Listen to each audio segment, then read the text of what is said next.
Good evening. Humbug. Social media has created a society which is somewhat personally disconnected and digitally connected. How would you encourage people to put down their phones and work on real connections?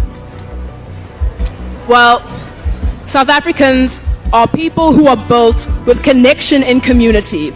I urge us to all go back and to really search for true meaning and purpose in the people that we are. So I want us to put down our phones and to really seek for ourselves and look for our own knowledge, because this is who we are and these are the things that we would stand for. Thank you. Thank you so much, Humbug. Next up, Nande.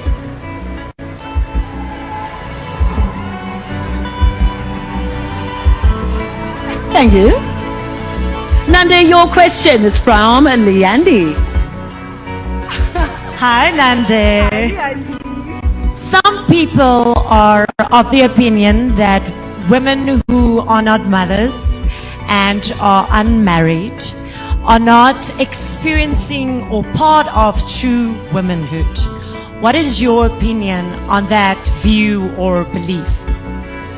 Basing womanhood on childbearing and marriage is sexist. And it disrespects and it devalues any other woman who chooses to do something different with their life. And it especially excludes trans women. It's time for us to look at the qualities that we possess as women, which is our uniqueness, our selflessness, and our tenacity. And that is what defines a woman. Thank you. Thank you, Nande. Please welcome Melissa. Let's guess. Do it anyway. Thank you so much. Melissa, of course, your question will come from the amazing Debbie. Hi, Melissa.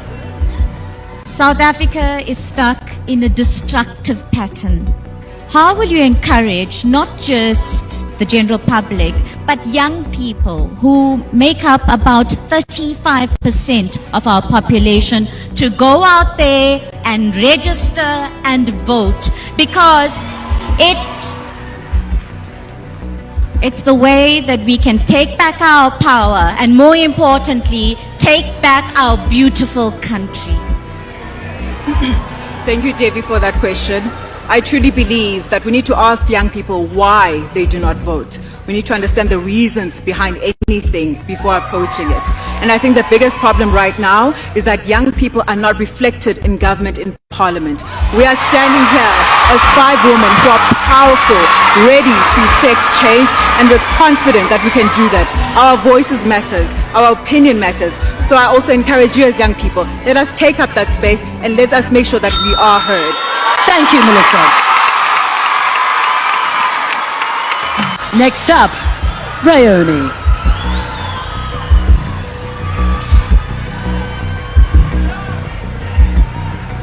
Rayoni, your question is courtesy of Tuso Mbedu.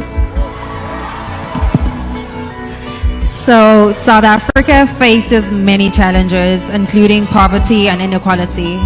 How do you envision using your platform as Miss South Africa to address these issues and make a positive impact in the lives of those who need it?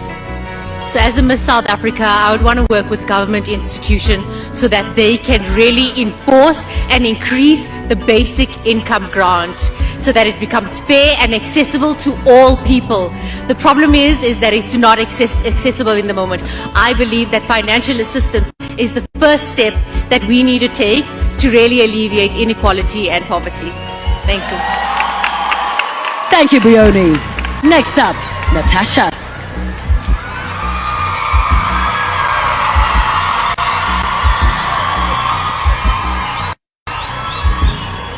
All right, Natasha, your question is courtesy of Miss Universe, Rimini.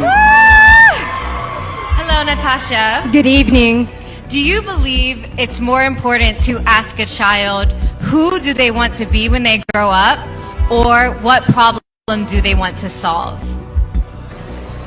Definitely who they want to be when they grow up, because it's not a child's responsibility to seek solutions for damage that our generation have done. We are in charge to cultivate our transformational leaders and to cultivate those mindsets. Thank you.